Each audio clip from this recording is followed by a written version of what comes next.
Hello guys, कैसे हैं आप सब लोग। दी बुक ऑफ एस्पर के एपिसोड 1 to 7 के साथ हाजिर हूँ। लास्ट एपिसोड के एंड पे हमने देखा था 7 बड़ी फैमिलीज के सारे हेड रिजेंट स्टेट में इकट्ठे होती है, जहाँ पर वो फैसला करने वाले हैं कि आखिर इस ज़ू-फैन का क्या किया जाए। मास्टर हांग-कुन सबसे कहते हैं, मैं डीमन पर्चिंग डिक्री के हक में हूँ, तुम में से कौन कौन इसके हक में वोट देना चाहेगा। चलो जल्दी से अपना फैसला बताओ। पहले तो वो सारे जो बात उनका बहुत हैरान हो जाते हैं और फिर उसके बाद मेडिसन फैमिली, योमिंग वैली और कोहोई फॉरेस्ट वाले तीनों ही एल्डर्स कहते हैं, हम आपकी बात से सहमत हैं, हमें डीमन पर्चिंग डिक्री करना है। जबकि कियानलांग पवेलियन के मास्टर लॉन्ग जीपी उन सब से कहते हैं, मुझे लगता है कि ऐसा करना बिल्कुल भी ठीक नहीं होगा, क्योंकि ज़ू-फैन अब इतना ज्यादा स्ट्रॉन्ग नहीं है। वो तो 300 साल पहले होने वाले उस डीमन के मुकाबले में कुछ भी नहीं है। अगर हम लोग डीमन पर्चिंग डिक्री को लागू करते हैं तो उसके बाद हमें इंपीरियल फैमिली वालों को इसका जवाब देना पड़ेगा, इसलिए मैं इसके हक में बिल्कुल भी नहीं हूँ। हम लोग डीमन पर्चिंग डिक्री नहीं कर सकते। जिन्हों मेंशन के एल्डर भी उनकी बात सुनने के बाद अपना सर हिलाते हुए अपनी हाँ कहते हैं, कि यानी कि वो भी डीमन पर्चिंग डिक्री के हक में नहीं है। योमिंग वैली के एल्डर हंसना शुरू कर देते हैं और कहते हैं,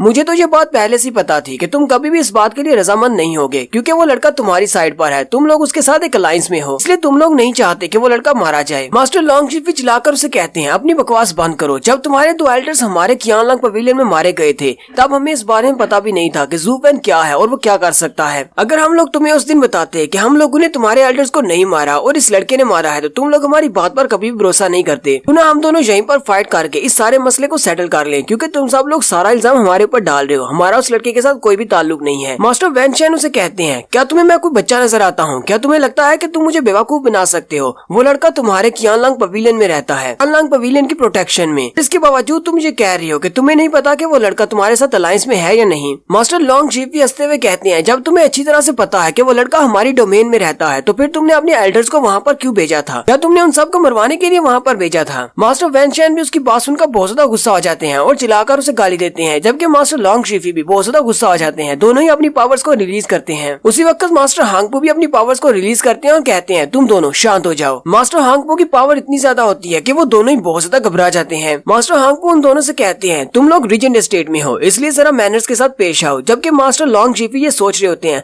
हालांकि हम दोनों की कल्टीवेशन सेम है, लेकिन इसका पावर डिफरेंस मुझसे बहुत ज्यादा है। मैं भी अपनी स्काई प्रोफाउंड राम की पीक पर हूँ और ये भी। तो अभी तक 5 फैमिलीज ने अपना फैसला सुना दिया है। 3 ने डीमन पर्चिंग डिक्री के हक में वोट दिया है, जबकि 2 ने ना की है। लास्ट में सिर्फ हेजू टावर वाले बचते हैं। मास्टर हांगपो से कहते हैं, ग्रैंडमा अब तुम्हारी बारी है, चलो जल्दी से बताओ तुम्हारा क्या फैसला है। ग्रैंडमा आगे से हंसना शुरू कर देती हैं और कहती हैं, मुझे आपकी बात मंजूर है, हम लोग भी डीमन पर्चिंग डिक्री के हक में हैं। उस लड़के ने मेरे हेजू टावर को बर्बाद कर दिया, हमारे बहुत सारे लोगों को मार दिया। मैं चाहती हूँ कि उस लड़के को मार दिया जाए, चाहे कैसे भी करके। मास्टर लॉन्ग जीपी और जिन्हों मेंशन के एल्डर दोनों ही ये बात सुनकर बहुत ज्यादा चौंक जाते हैं और वो अपने आप में सोच रहे होते हैं, ये क्या कर रही है? हम तीनों तो एक अलायंस में थे, हम तीनों ने एक ही जवाब देना था, इसने तो हमें पीछे कर दिया। लेकिन साथ ही ग्रैंडमा उसे कहती हैं, स्टेट लॉर्ड, मुझे लगता है कि उसे मारने के लिए तुम्हें बिजली की रफ्तार से चलना पड़ेगा, क्योंकि उस लड़के के हाथ में बुद्धि लिक्विड है। तुम्हें पता है कि बुद्धि लिक्विड कितना ज्यादा पावरफुल है, वो तो मुर्दा को भी जिंदा कर सकता है। अगर उसने उस सारे के सारे बुद्धि लिक्विड को पी लिया तो तुम्हें पता है कि उसकी पावर कितनी ज्यादा बढ़ जाएगी और उसके बाद वो 7 फैमिलीज को डिस्ट्रॉय कर देगा और ये हमारे लिए सबसे बड़ी मुश्किल की बात होगी। मास्टर हांग को भी उसकी बात सुनकर बहुत ज्यादा चौंक जाते हैं और वो थोड़ी देर के लिए खामोश हो जाते हैं, फिर साथ ही हंसते हुए कहते हैं, मुझे लगता है कि हमें डीमन पर्चिंग डिक्री नहीं करना चाहिए, क्योंकि इससे हमारे बहुत सारे निर्दोष लोग मारे जाएंगे। तीनों बड़ी फैमिलीज के एल्डर ये बात सुनने के बाद चौंक जाते हैं और चिल्लाकर कहते हैं, मास्टर हांगपो ऐसा कैसे हो सकता है? हमें तो उस लड़के को मारना है, फिर आपने अपना फैसला कैसे चेंज कर लिया? मास्टर हांगपो उन सबसे कहते हैं, मैंने तो बस ऐसे ही तुम्हारे सामने इस फैसले को रखा था। मैं तो देखना चाहता हूँ कि तुम्हारे अंदर भी कितना जोश बाकी है, क्या तुम वाकई में उस लड़के को मारना चाहते हो या नहीं। लेकिन हमें यह फैसला सोच समझ कर लेना चाहिए, क्योंकि हम लोग 7 बड़ी फैमिलीज हैं, टीनजू एम्पायर के सबसे पावरफुल फैमिलीज।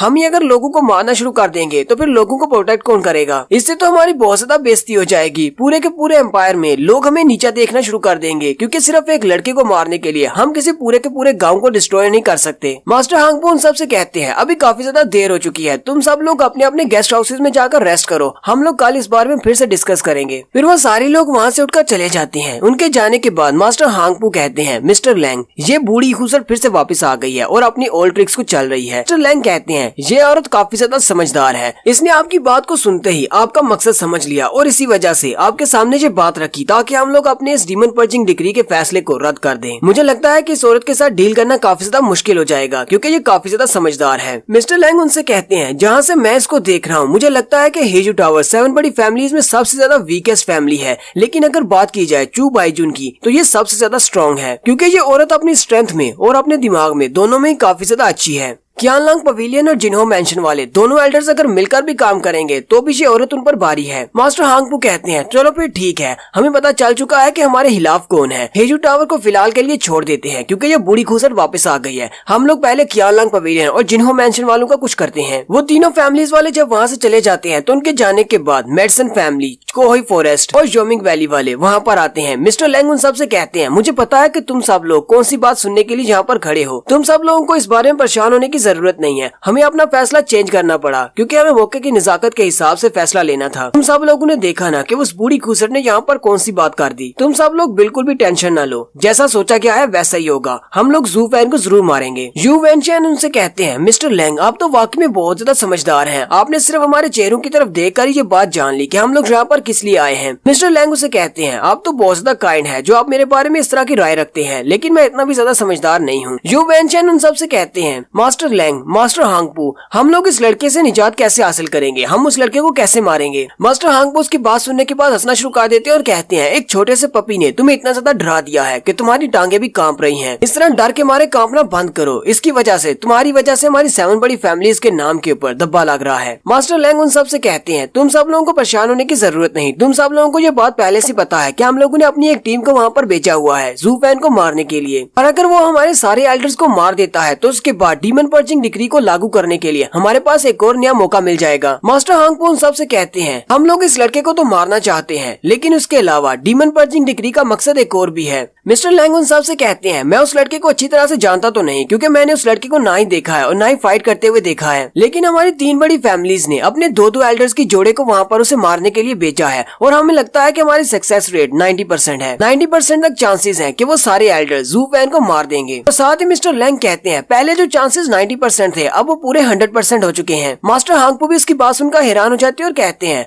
सर लैंग आपको क्या लगता है कि 100% चांसेस कैसे हो गए हैं, अभी ऐसा क्या हास हो गया है। सर लैंग उन्हें बताते हैं कि मुझे अभी अभी एक खबर मिली है, हमारे मास्टर जिंग भी उस लड़के को मारने के लिए वहाँ पर चले गए हैं। तो आपको तो पता है कि मास्टर जिंग कितने बड़े लुनाटिक हैं, वो उसे मारकर ही दम लेंगे। मास्टर हांगपू कहते हैं लेकिन वो वहाँ पर किसके ऑर्डर से गया है, हमने तो उसे वहाँ पर नहीं भेजा। सर लैंग कहते हैं आपको पता है कि वो कितना बड़ा पागल इंसान है, उसे सिर्फ दूसरों के कल्टीवेशन मेथड्स को चोरी करने में दिलचस्पी है। आपको पता है कि हमने उसे कभी भी लेवल 9 की बॉडी कल्टीवेशन की टेक्निक नहीं दी, इसी वजह से वो काफी ज्यादा गुस्से में है। जब उसने हमारे मास्टर हांगपू कियानजुन को मारा तो उसके बाद उसे पता चला कि जू फैन की बॉडी कल्टीवेशन की टेक्निक हमारी कल्टीवेशन से ज्यादा पावरफुल है, इसीलिए वो वहाँ पर उसकी बॉडी कल्टीवेशन की टेक्निक को चोरी करने के लिए गया होगा। वो उसे वहाँ पर मार डालेगा ताकि उसकी बॉडी कल्टीवेशन की टेक्निक को उसे छीन सके। तो हमें जू फैन के बारे में परेशान होने की जरूरत नहीं है, जू फैन तो आज पक्का मारा जाएगा। ये बात सुनने के बाद वो सारे ही बहुत ज्यादा खुश हो जाते हैं। सर लैंग उन सभी से कहते हैं जू फैन का काम तो आज तमाम हो जाएगा, लेकिन फिर भी आपको भी कुछ करना पड़ेगा। सर लैंग उन सभी से कहते हैं तुम सब लोगों को लैंगफेंग सिटी जाना होगा और वहाँ पर जाकर एक्शन लेना होगा, लू फैमिली के ऊपर अटैक करो। मास्टर यू वेनचेन कहते हैं लेकिन हम लोग तो काफी अरसे से लैंगफेंग सिटी के इर्द गिर्द अपने लोगों को बिठाकर बैठे हुए हैं, हम लोग उस जगह पे ऊपर नजर रखे हुए हैं, लेकिन अब जबकि जू फैन लैंगफेंग सिटी में नहीं है तो हम लोग वहाँ पर अटैक करके क्या करेंगे। वैसे भी जू फैन को तो हम लोग उस सिटी के बाहर ही मारने वाले हैं। मास्टर हांगपू बहुत ज्यादा गुस्सा आ जाते हैं और चिल्लाकर कहते हैं बेवकूफो अपनी बकवास बंद करो, तुम्हें पता है कि जू फैन उसी शहर से निकला है, हो सकता है कल को वहाँ से एक और जू फैन निकल आए, फिर तीसरा जू फैन निकल आए,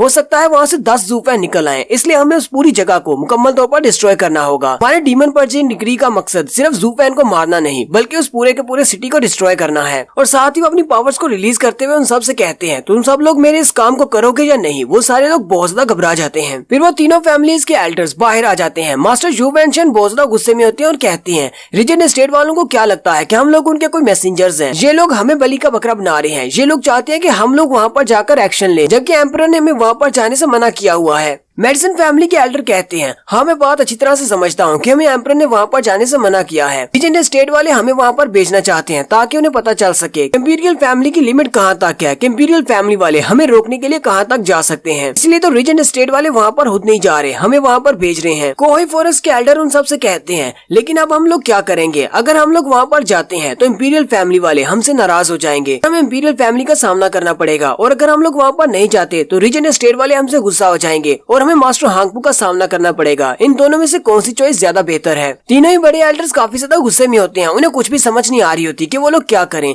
यहीं पर फिफ्थ एल्डर उन सबसे कहते हैं हमें ऐसा फैसला करना चाहिए जिससे हमें बहुत ही कम खतरा हो। अगर हम लोग इंपीरियल फैमिली के खिलाफ जाते हैं तो हमें नहीं पता कि इंपीरियल फैमिली वाले इसके बारे में कोई एक्शन लेंगे या नहीं, क्योंकि उन्होंने कभी कोई एक्शन नहीं लिया। लेकिन अगर हम लोग रीजेंट स्टेट के खिलाफ जाते हैं तो मास्टर हांगपू के बारे में तुम सब लोग अच्छी तरह से जानते हो कि वो बहुत ज्यादा गुस्से वाले हैं, वो लाजमी तौर पर हम सबको मार डालेंगे। इसलिए हमें यही मानकर चलना होगा कि इंपीरियल फैमिली वाले बिल्कुल बेकार हैं और वो हम पर अटैक नहीं करेंगे, चाहे हम लोग उस ब्लैंक फैंग सिटी में जाकर लू फैमिली पर अटैक करते भी हैं या नहीं। और यहीं पर हमारी एपिसोड 127 का एंड होता है। एक्सप्लेनेशन अच्छी लगी हो तो कमेंट करके जरूर बताइएगा। चैनल को सब्सक्राइब कर दे, वीडियो को लाइक और शेयर कर दें। शुक्रिया।